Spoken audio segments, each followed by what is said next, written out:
We are excited to offer the sacrament of confirmation to Nick in just a moment. But first we have to endure my homily. And I want to remind everyone something I said last week that so often is forgotten or missed.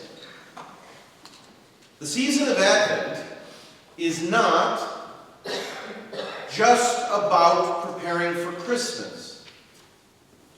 Our culture today treats the season of Advent more like the entire season of Christmas, and you would get the impression that Christmas, the celebration, began right after Thanksgiving and ends on December 26th. And so it's easy to fall into the pattern of our culture where this season is treated as the precursor, and we have Christmas parties, and we have all manner of Christmas sales and celebrations. Our culture treats this season not only as if it's about Christmas, but as if it is Christmas, and really the celebration ends just after Christmas Day. But for us Christians, that's actually backwards. The season of Advent is for us a preparation, not just for Christmas, but more importantly, a preparation for Jesus' second coming into the world. There's nothing in the readings we heard today talking about Bethlehem. Nothing in the readings talking about a cute little baby in a manger. There's no echo of the joy of Christmas to come, and that's because, and this is the great thing about this Advent wreath. I love Advent wreaths. You see, 2 purple candles. The first 2 weeks of Advent remind us that we are preparing for Jesus' second coming. That's what we heard in the readings. That's what's going on. That's the theme of the first half of Advent. The second half of Advent, and you know it's time when we go to the pink candle.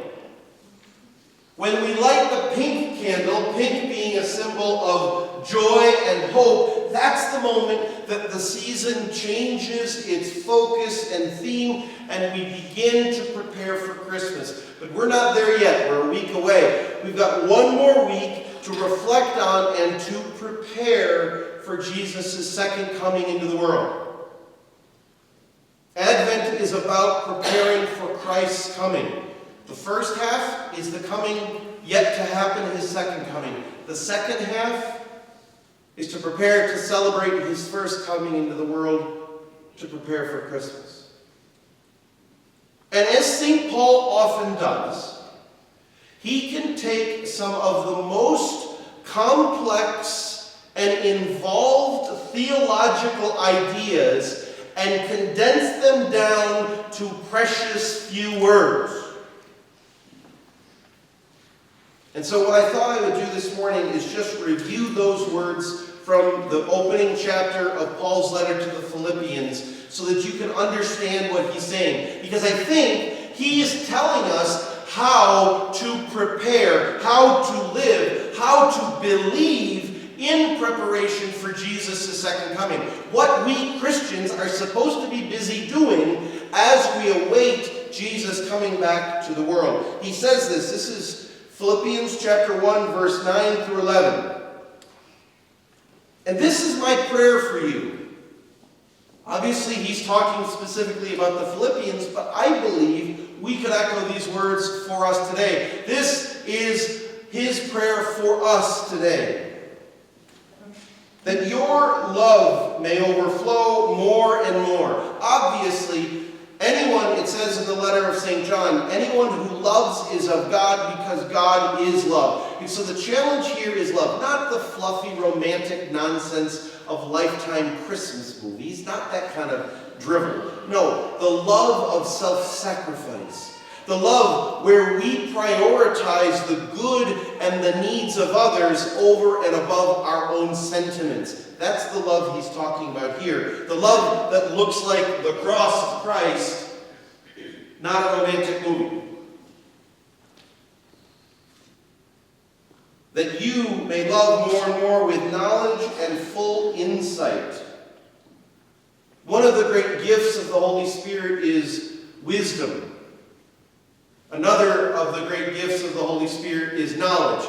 Nick, you got lots of this. You've been working at it, but you're going to get some more in just a moment. Paul is praying that we receive the wisdom and the knowledge. And the reason he's praying for this gift of wisdom and knowledge is because we need it. Because the culture in which we live, the culture that has formed us, does not have this wisdom and knowledge. There's something serious lacking in our world. And so he prays that we have wisdom, knowledge, full insight. Why? To help you determine what is best, what is good and right and just. Please don't misunderstand. This isn't a prayer for private morality. This isn't a prayer that we somehow figure out our own personal sin messiness or sin problem. This is a prayer that we as a community determine what is wise and have knowledge to understand what is right and just in our world. Put another way, we have to pray for the gift of wisdom to determine how to care for the poor and the oppressed and how to oppose the powerful and those who use war and wealth to ruin the world. We've got something to do, and it's not comfortable, it's not culturally acceptable, it's countercultural. That's why we need the love of self-sacrifice, the love that is self-sacrifice, and that's why we so desperately need this wisdom and knowledge, because it's lacking. Our culture would tell us war and wealth and power and pleasure are the things that can heal this broken world, when in fact, we need a different kind of knowledge and wisdom. And we need to pray for this.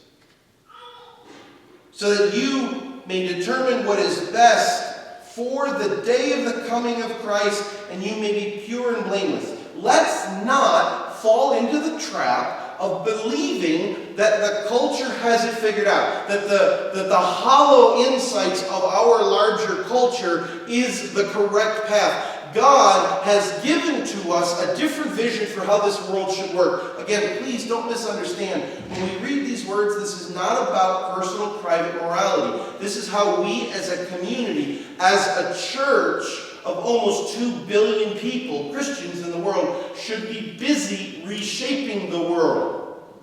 You remember that image from Baruch in the first reading, and then the image that Jesus spoke in John the Baptist proclaimed in the gospel, that the mountains will be brought low and the valleys will be lifted up. This is a metaphor for the inequality and the injustices of the world to be healed. The crooked ways will be made straight and the rough ways will be made smooth. This is nothing less than the promise that the brokenness of the world will finally be put right. The inequality will finally be undone. That's what's going on here. This is bigger than personal and private morality. And having done this, we may produce the harvest of righteousness. Again, these are theological words, and what he's saying is our life can be living out the values that Jesus proclaimed. That when he talked about what you did for the least of my brothers and sisters, that we produce those actions, that our community is more than just prayer and personal devotion, but rather that the lives of the poor and the oppressed are actually better because of our faith. This is the fruit of the harvest of righteousness. Again, theological words, but what he really means is that the actual broken world is better because of us. That the lives of those so many people who are hurting, the cry of the poor is heard and healed because of us. This is St. Paul's prayer for us. This is his prayer, that we be busy about these things to prepare for Jesus' second coming. This is what it is to be a Christian. This is why we call it good news. Because this is God's agenda. This is God's technique. This is his method for how this world shall be healed. Because when Jesus Jesus comes, as we've been preparing the first half of Advent, when he comes to earth a second time, he's coming to stay. He's coming to reign as the king over the world he created, and only he's the one who knows how to fix it. And here it is. This is his solution to fixing his world. This is how the world will be put right. This is good news. And so, we take the first half of Advent deliberately praying and preparing and trying to do penance to change our lives so that we can be transformed by this good news. And we can be like John the Baptist, who proclaims these glad tidings to the poor and the oppressed, busy about making crooked roads straight and rough roads smooth. This is what we're supposed to be doing in Advent and our entire life as Christians.